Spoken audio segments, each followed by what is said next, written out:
Good morning dear students, आपका स्वागत है अपने चैनल ट्रैकर वन पर।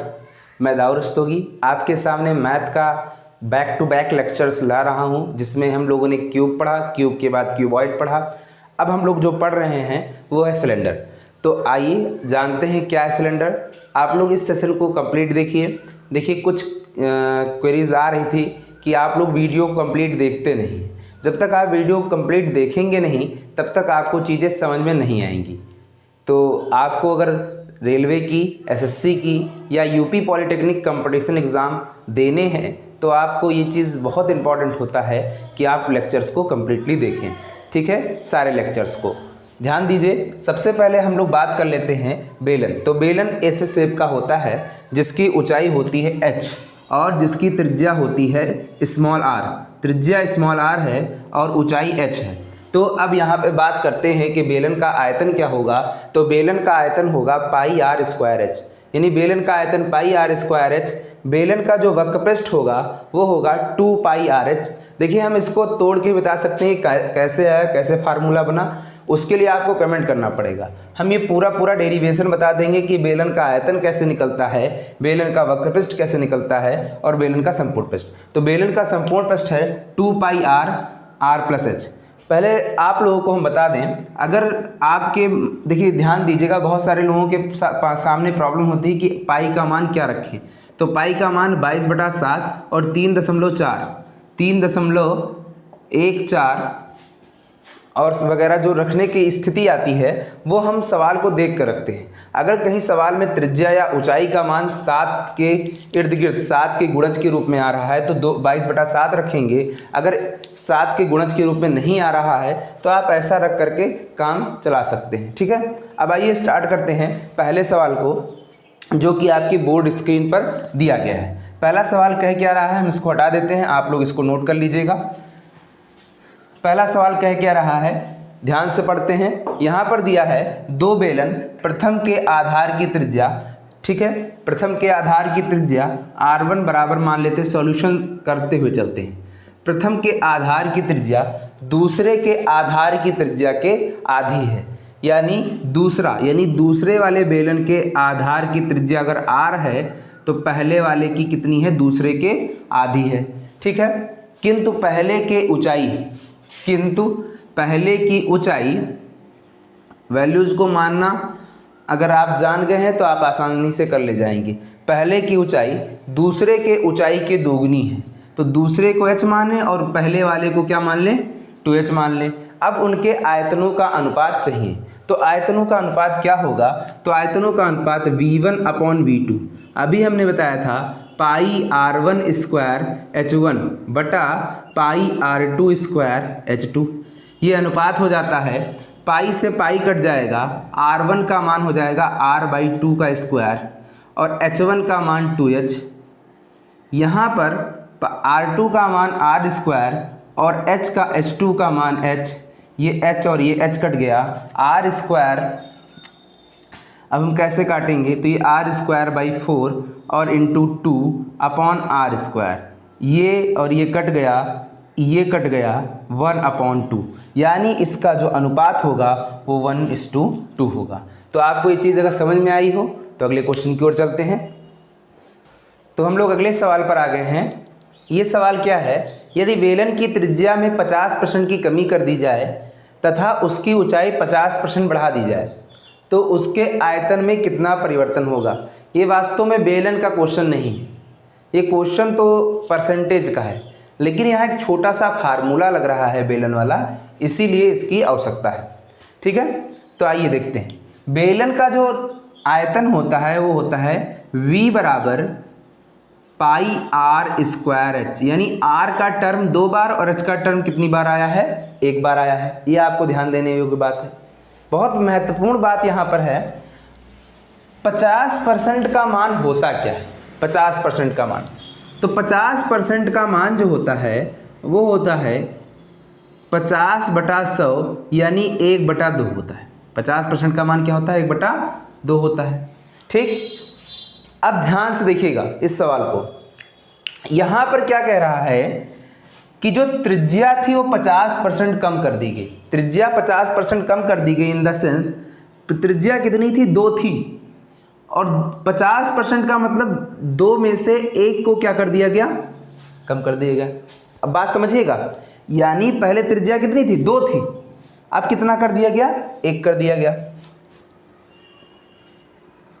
और किसी बेलन के आयतन निकालने के लिए त्रिज्या कितनी बार आएगी, 2 बार। तो फिर दोबारा भी त्रिज्या 2 थी, इसको क्या कर दिया गया, 1 कर दिया गया। इसके बाद क्या किया गया, ऊंचाई 50% बढ़ा दी गई, ऊंचाई जो है 50% बढ़ा दी गई। पहले ऊंचाई कितनी थी, 2 थी, 50% बढ़ाने का मतलब 2 में 1 बढ़ा दिया, कितनी हो गई, 3 हो गई। अब आइए निकालते हैं कि बेलन के आयतन में क्या परिवर्तन होगा। पहले आयतन तो 2 दूनी 4 दूनी 8, और अब कितना होगा, 1 कम 1 यानी 3, यानी पहले आयतन था 8, अब हो गई 3, यानी कमी आई 5 की। 5 परसेंटेज निकाल लेते हैं, 5 बटा पूर्व में कितना था, गुणे 100। अगर आप इसको काटें तो ये आ जाएगा आपका 500 बटा 8, ये काट दीजिए तो यानी यहाँ पर आ जाएगा 4 दूनी 8 और 25 100 का 100, 25 पंजे 125 बटा 2, यानी यहाँ आंसर आ जाएगा 62 सही 1 बटा 2, यानी 62.5% की यहाँ पर कितनी क्या आ जाएगी, कमी आ जाएगी। चलिए अगले क्वेश्चन की ओर चलते हैं। हम लोग क्वेश्चन नंबर 3 पे आ गए हैं। क्वेश्चन नंबर 3 क्या कहता है, 2 बेलनों के आधार की त्रिज्याओं 2:3 के अनुपात में है, यानी उनके जो रेडियस का रेशियो है वो हमको गिवन है। उनकी ऊंचाइयों का अनुपात 5:3 है, उनके आयतनों का अनुपात हमको चाहिए। इस सवाल को देख लेते हैं। आधार की त्रिज्याओं का अनुपात यानी R1 बटा R2 बराबर आ जाएगा 2/3, और उनकी ऊंचाई जो है H1 बटा H2 जो है वो 5 बटा कितना है, 3 है। और आयतन चाहिए तो आयतन का फार्मूला क्या होता है, V1 बटा V2, आयतन का अनुपात लिख लीजिए, पाई R1 स्क्वायर इंटू H1 बटा पाई R2 स्क्वायर H2, और पाई से पाई कट जाएगा, R1 बटा R2 का मान अगर आप देखें तो 2/3 का स्क्वायर हो जाएगा, देखिए दोनों स्क्वायर है ना, और H1 बटा H2 का मान क्या हो जाएगा, 5/3, और यहाँ 2 का स्क्वायर 4, 3 का हो जाएगा 9, यानी 5/3, 5 चौक 20 और 9 त्रिक 27, यानी 20:27 आपका answer number B correct answer है। अगले क्वेश्चन की ओर बढ़ते हैं।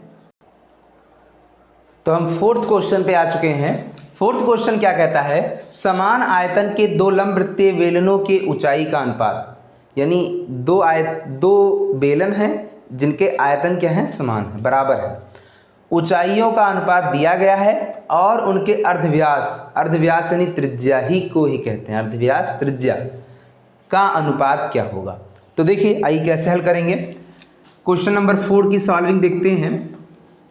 यहाँ पर कह रहा है कि दोनों का आयतन बराबर है, यानी V1 बराबर V2 के, और V1 का मान है पाई R1 स्क्वायर H1 बराबर पाई R2 स्क्वायर H2। ठीक, अब देखो यहाँ पर पाई से पाई कट गया, अब आप H1 बटा H2 इधर ले आइए, H1 बटा H2 ले आए और R1 को उधर ले गए, R1 को किधर ले गए, उधर। देखिएगा ध्यान से, H1 को इधर बटे में लेकर आए, एक बार हम फिर लिख दे रहे हैं जिससे आपको समझने में आसानी हो।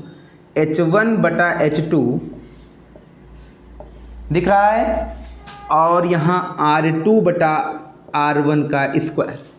ठीक, अब यहाँ पर ऊंचाइयों का अनुपात दिया है 1/2, तो यहाँ R2 बटा R1 की पावर कितना हो गया, 2।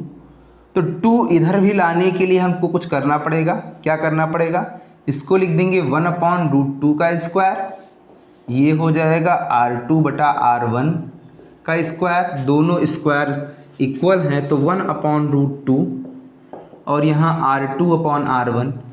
अब हम इसका इन्वर्स ले लेते हैं, यानी इन दोनों को पलट देते हैं, तो अगर उधर भी उलट जाएगा तो इधर भी उलट जाएगा। तो अब आपका अर्धव्यास क्या आ गया, R1 बटा R2, और R1 बटा R2 का अनुपात क्या आ जाएगा, 2:1। अगले क्वेश्चन की ओर चलते हैं। तो हम लोग 5th क्वेश्चन के आज की क्लास पर हैं और ये लास्ट क्वेश्चन होगा आज की सेशन का। एक बेलन के आधार की त्रिज्या स्मॉल r है और ऊंचाई स्मॉल h है, उससे दोगुने आयतन परंतु, यानी आयतन क्या है, दोगुना है परंतु उतनी ही ऊंचाई वाले किसी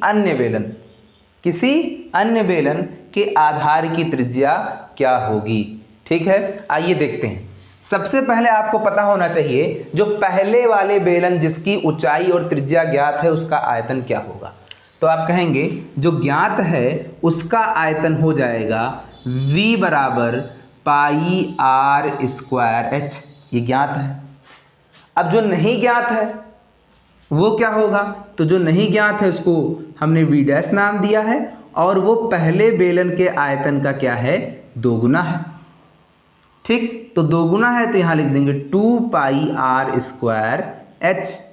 लेकिन इस बेलन का जो आयतन है वो है पाई, इसकी त्रिज्या कुछ दूसरी है लेकिन ऊंचाई उसी बेलन का है। देखिए दोगुने आयतन एवं उतनी ही ऊंचाई, यानी ऊंचाई दोनों की क्या है, बराबर हो गई। अब देखते हैं ऊंचाई h और ये h कट जाएगा, यहाँ से पाई कट जाएगा, r स्क्वायर बराबर यहाँ पर आ जाएगा 2r स्क्वायर और r बराबर आ जाएगा √2r स्क्वायर और यहाँ से r√2, यानी यहाँ से आपका जो r आ जाएगा वो r√2, यानी आंसर नंबर 3 सही है। देखिए आप लोगों ने आज का सेशन देखा, इससे पहले वाला भी सेशन देखा था। अब आप लोग कम से कम कमेंट कीजिए, हमारे उत्साहवर्धन कीजिए, लाइक कीजिए, शेयर कीजिए, जिससे हमको भी प्रमोशन मिल पाए। और एक इम्पॉर्टेंट बात जो हमने वीडियो से पहले ही बताई थी, आप वीडियोस को पूरा देखें। जब तक आप पूरा नहीं देखेंगे तब तक आपको पूरी जानकारी नहीं मिल पाएगी। और दूसरी चीज़, ये पूरी नॉलेज आप देख रहे हैं नहीं देख रहे हैं, ये हमारे स्क्रीन पर दिखाई जाती है कि कितने बच्चों ने कितना देखा। तो इससे हम ये गेस कर लेंगे कि आप लोग शायद या तो पढ़ाई पे मन नहीं लगा रहे हैं और जिन लोगों ने लास्ट तक देखा वो वास्तव में मन लगा रहे हैं। ये हमको इंटरनली बिलीव कहता है, आंतरिक विश्वास कहता है। और हम ये 100% मानते हैं जो पूरा वीडियो देखेंगे उनको सफलता निश्चित मिलनी है, तय है। इस बार वो सफल होंगे, 2020 उनका बिल्कुल गोल्डन है। धन्यवाद।